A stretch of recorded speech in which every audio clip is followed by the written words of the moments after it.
Hello, Ms. Streisner again, and today's lesson is going to be on continuing what we had done last time. So before we did adding and subtracting, now we're going to be doing multiplying and dividing.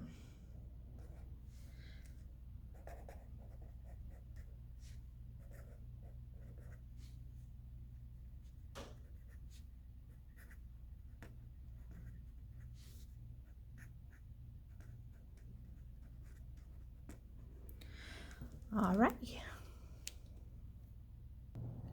Okay, you're on page 5 of your journal. All right, and let's go ahead and title our page. We've got multiplying and dividing.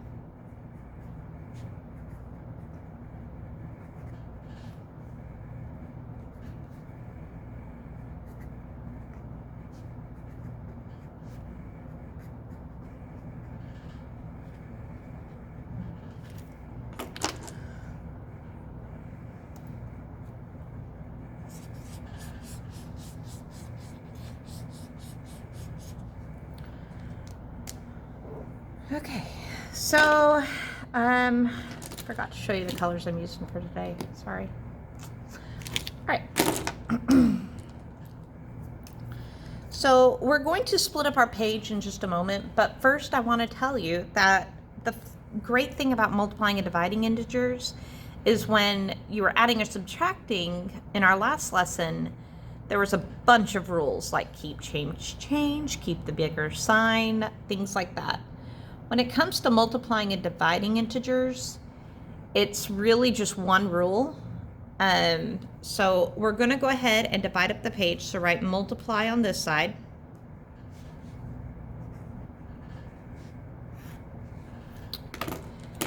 And I'm going to use a separate color for divide.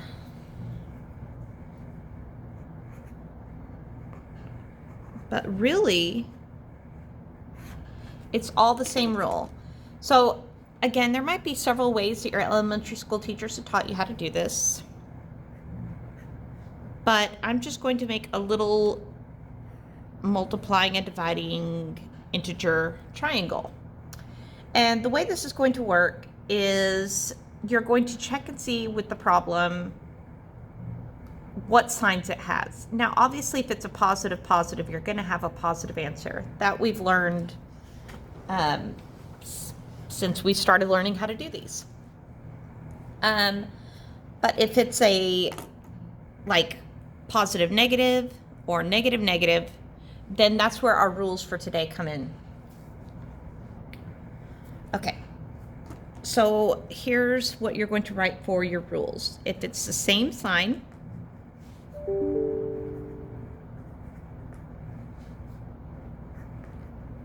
you're going to have a positive answer, meaning if it's negative, negative, or positive, positive, it's going to be a positive answer.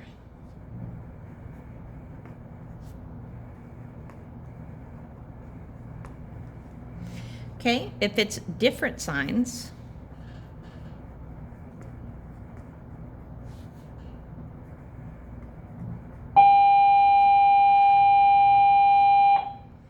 it's going to have a negative answer.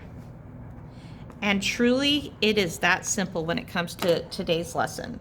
So it's a good way to start. I believe this lesson is going to be on Monday, so it's a good way to start a Monday with a very simple lesson. Yeah. All right, so let's do a couple of examples of what we're talking about.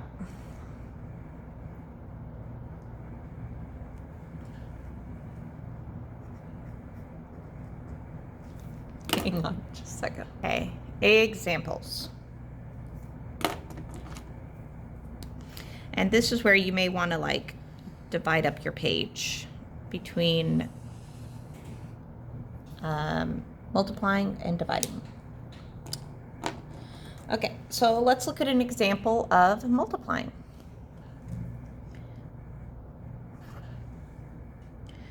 Okay, so let's say that we have, just making sure you can see this on the screen. Yeah. Okay, let's say we have 7 times negative 8.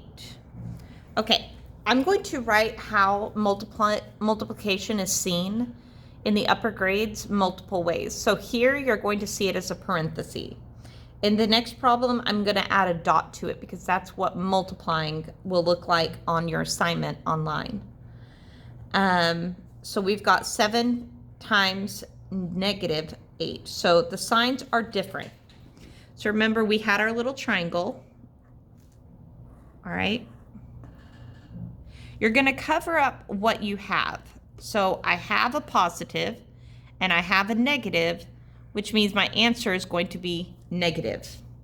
I already know my answer is going to be a negative because I have different signs. Okay?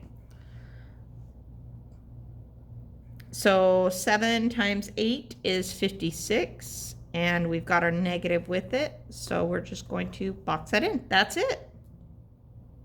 Not bad, right? Now let's see an example if there's more than one number, or I mean more than two numbers being multiplied with each other. So what if you had something like -2 times, that little dot means times, -5 times -4. Okay, so we're multiplying several different numbers. What you're going to want to do is take care of 2 of the numbers first, and then take care of that last one after you get the answer here. So I'm going to multiply these answers first. So we've got 2 of the same answers. Let's use our triangle to help us. We've got a plus, negative, negative. We've got 2 negatives, so what's left is my positive. Sorry, I forgot to circle it on that other one. So we've got 2 times 5, which is 10, and it's going to be a positive 10, okay? Times, let's bring down that 4, times -4. Okay, so over here we have different signs. So we've got plus, minus, minus. We've got 1 positive, 1 negative, so what remains is our answer is going to equal negative. And we've got 10 times 4, which is 40.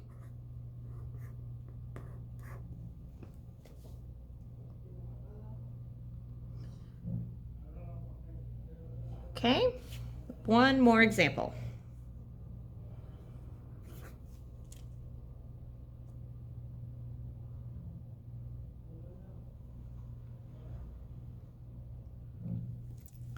Let's do -6 times -29.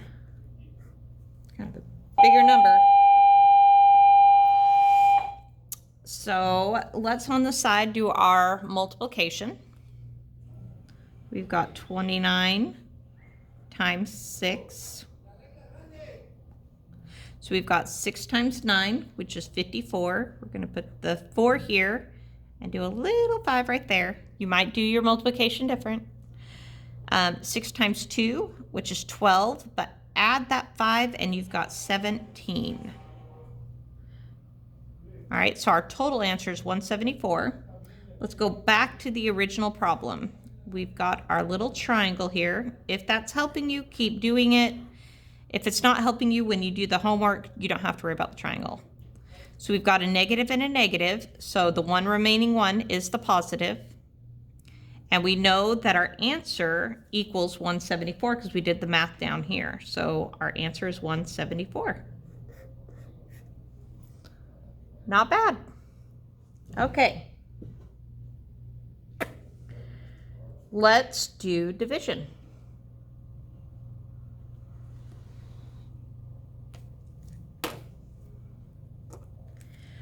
So our first example, let's do -24 divided by 3. So we've got a negative and a positive.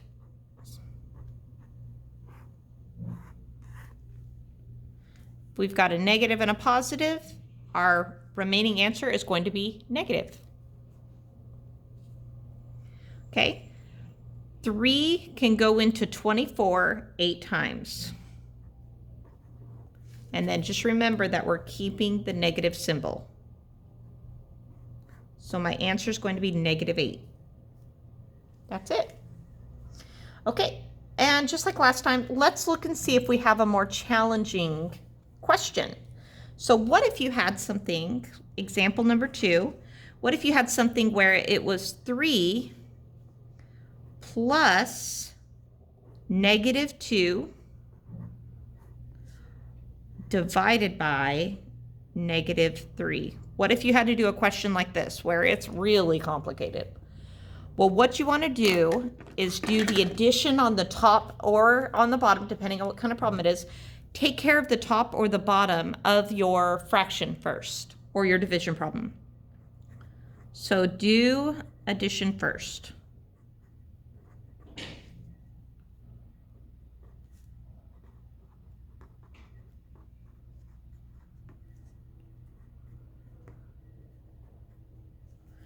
Okay, so we're going to do that first.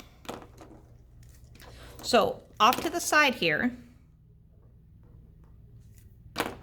we're going to do part of our lesson that we had learned yesterday, where we're adding integers with different signs. So if you remember, when you added them with different signs, you subtract the smaller one from the bigger one. So we're going to do 12 minus 3, and we're left with 9.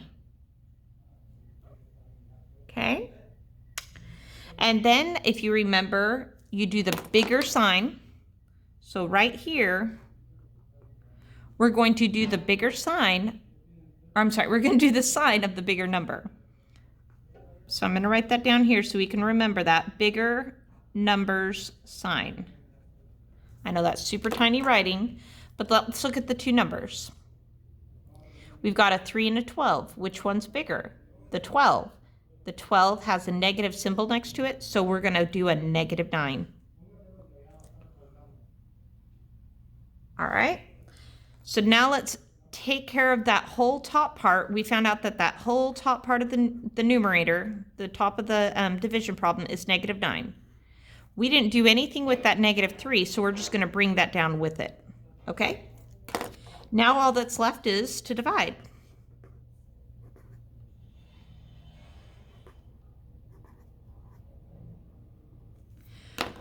Okay, so when we divide, we can use our little helpful triangle.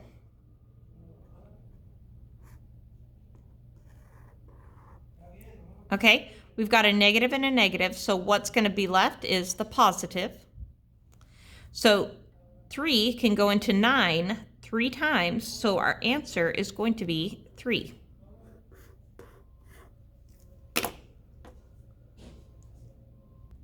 Okay, back to the calculator. So those of you who do have the accommodation of a calculator in math class, I want to show you how you would do these things in the calculator.